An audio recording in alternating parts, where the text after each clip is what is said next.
Our human concept of time is based on the speed of light as the fastest known speed.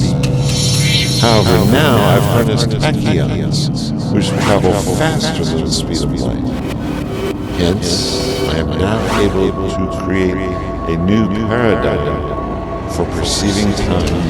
Time is only I am increasing the speed of the tachyon, so I have harnessed thermite accelerators. An illusion.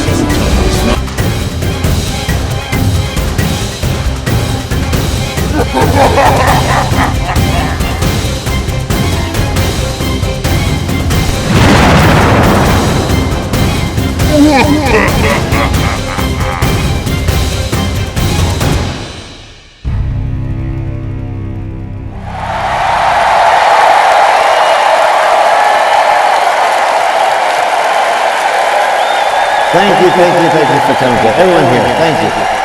Wonderful. Today, we have an absolutely special guest. We're welcoming back the real rebel. Hey, thanks for having me. Wow. Where'd you get this big audience, man? You have a lot of fans for the Maverick Scientist show, man. We've been doing this for years, but we have special guests like you, but brings the audience in droves. You're such a flatterer, Professor. So why on earth did you call me in here today? We just did an episode like a week ago where you sent me back to the Old West in time. I've got some news here. Not the best news. Someone broke into my lab and stole one of the tachyon. One of your tachyon accelerators, because you have two of them. I have two. They stole one of your backup ones? Yes. That's not all. The real bad news is that the person who stole this has been using it. And not for the best purposes. They went back in time to about 1970. Okay. To influence a very famous author to not write and publish a book about deforestation. Do you know who the famous environmental author was? Unfortunately, we don't have that information at this time. However, unbeknownst to them, hidden inside that accelerator, we have a chip that will relay to us images of who stole it and what they're doing with it, how they're using it now. Yep, absolutely. Let's check this out. Wow. Yeah, okay. There we go.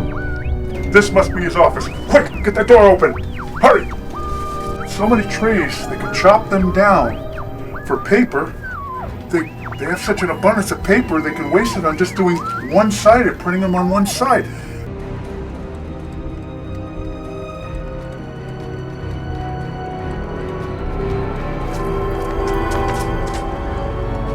Wow, this guy even has an assistant, like this weird caped guy with him. I didn't realize this air was so fresh and clean.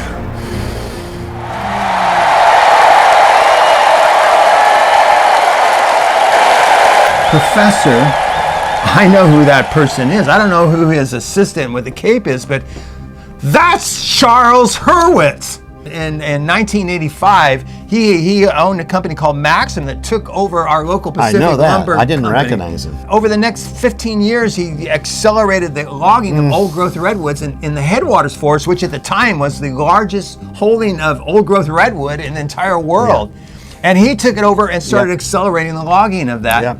And, this is all coming together for me, Professor. I know why Charles Hurwitz stole your tachyon accelerator. Exactly. He went back in time, and he prevented this famous environmental author from writing a book that influenced all the activists that stopped him from harvesting all of that old growth. Stop the book and stop the protests. Yeah, I need to go back. I need to go back and go to this environmental author and explain to him that he needs to write that book to save the last of the old growth redwood.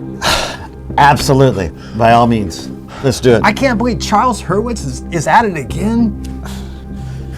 I thought after he ran his company into bankruptcy, he would just kind of like retire. We need to send you back in time to convince that author to go ahead and write that book about the deforestation that's going to take place. Okay, I'm on board for this. We're going to stop Charles. Can you send me to the point right after Charles Hurwitz would have left so that I can reconvince that author to write the book to help save our That's the plan. Redwood That's forest. exactly what we need All right, to yeah, do. if you can send me back to there. To that time where that author is kind of mulling it over.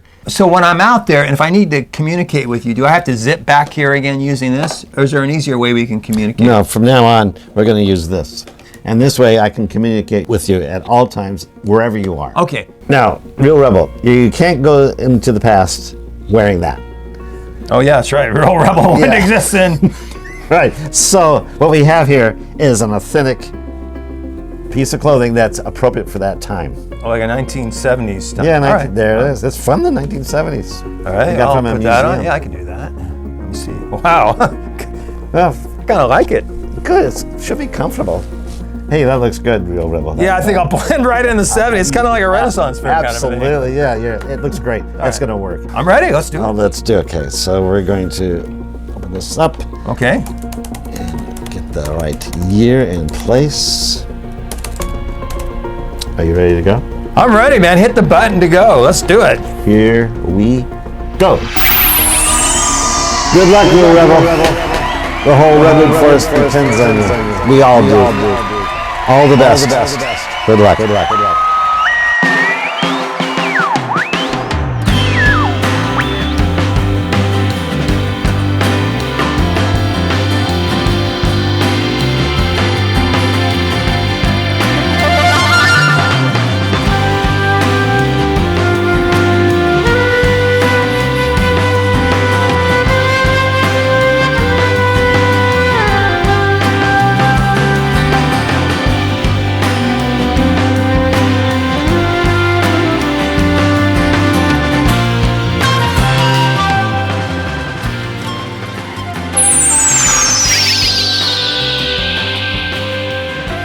These clothes are nice, though. Hey, thanks.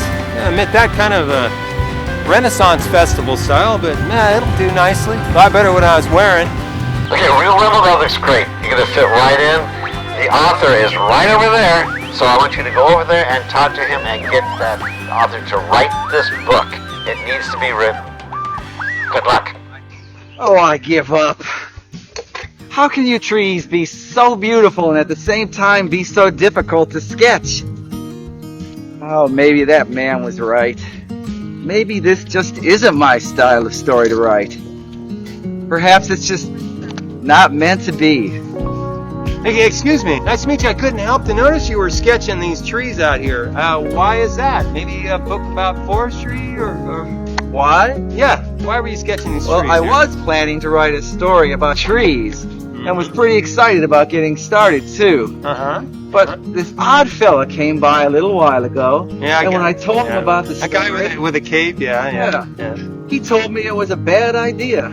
Oh, he went on about how it went way outside of my usual story themes, and he topped it all off by telling me that my tree sketches were terrible.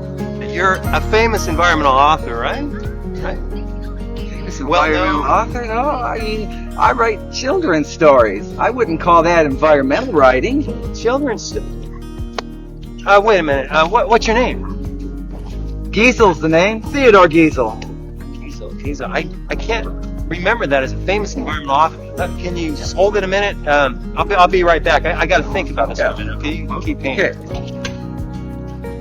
Excuse me. I think you sent me to the wrong place. All right, Theodore Giesel. He doesn't do any environmental author. When you did your time travel thing, you must have done something wrong.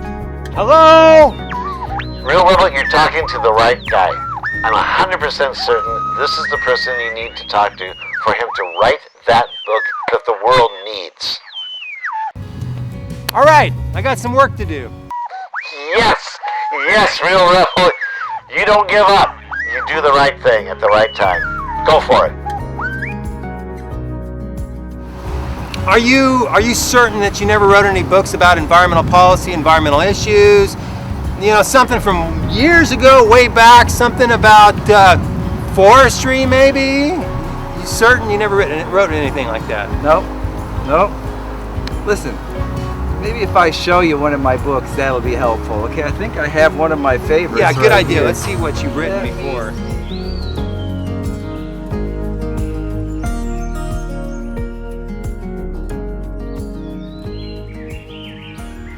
Green eggs and ham? You're Dr. Seuss? I'm Dr. Seuss. Oh man! That's my pen name.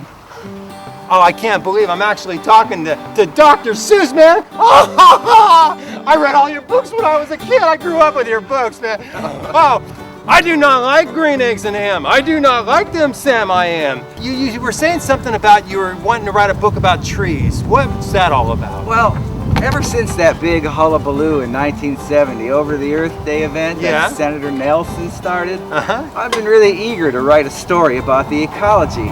Oh, but it hasn't come easy, let me tell you. I thought about it and thought about it and thought more. And pretty soon 9 months have gone by and I didn't have one solid idea. That is, until I came here to Kenya, Africa on vacation. Huh? We're in Kenya, Africa? That's where we are? Man. You know, you are a funny guy, you know that? But that's okay, I like nonsense. Stimulates the brain cells, you know. But as I was saying, when I came here to Kenya, I was just fascinated by these beautiful and unusual trees growing on the Serengeti. And I was just horrified to see those trees being chopped down and made into all sorts of useless things. It was at that moment, that was when I knew, this is my story. I found my story here in Kenya. Get this, it's gonna be the story of these beautiful trees, all of the inhabitants that live in them, and the trees are just chopped down senselessly and made into all sorts of useless things. And then the people, they miss the trees because you see the trees, they're all gone. The Lorax! That's the Lorax! That is my all-time favorite book that you ever wrote. Doesn't sound like anything that I've ever written, but what was that name you used? The Lorax? Oh, you haven't written it. Oh, the Lorax. I bet that's why I was sent here. The Lorax.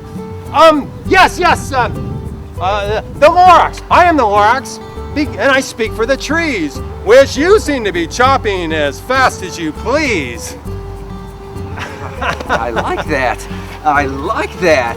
That's good. I like to go on. I like that. Now, you know, Doctor, I know you've been really struggling with this and it goes outside your usual story themes, but if you were to write a book about tree conservation, it might really help to inspire kids and other people who read your books. Okay, get this one. Thanks to your hacking my trees to the ground, there's not enough truffula fruit to go round. So my poor barbaloots have a bad case of the crummies, because there's no more food for their tummies. Oh, this is good. Oh, I have to write about this. This is going to be great. Oh my God. Oh, excuse me there, pal. Oh man. So you're going to write the book, right? I'm going to write this book. Am I going to write this book? I feel like it's half written already. All right. Oh, when you do the truffula trees, make sure you put a little bit more color into them. I think you just about have it. You bet. All right. Hey, Doctor, it was a real pleasure meeting you. Yes. Oh, the places you will go. Nice to meet you, young man. Well, like my work here is done.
Well, I've captured the time-traveling do-gooder at last.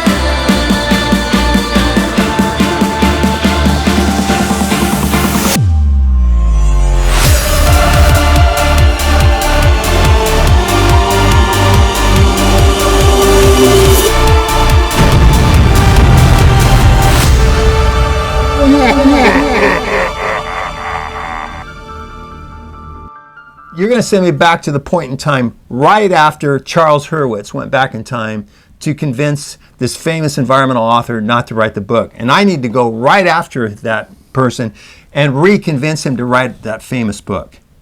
Okay, so go ahead and roll.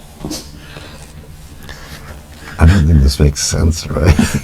We don't think about fish having these kinds of philosophical, exploratory ideas, but they know that there's a world outside of their aquatic world, and that gives them a philosophy of what the world is really like. For us to explore the world of submarine life, under the water life, it's almost like going to another universe.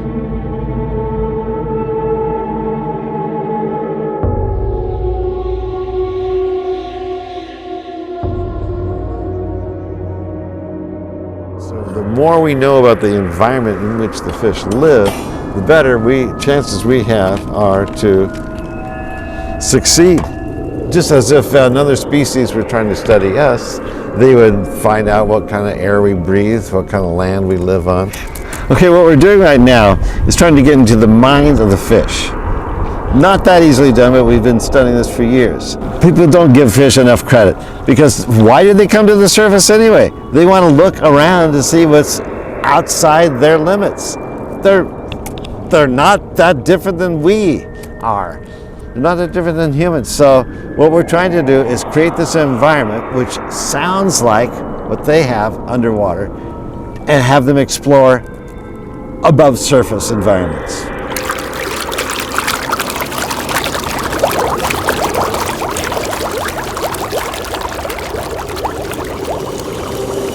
Hello, fish. Be at ease. In your water, there is oxygen. So breathe in the oxygen through your gills and relax. Be the serene, tranquil species that you are.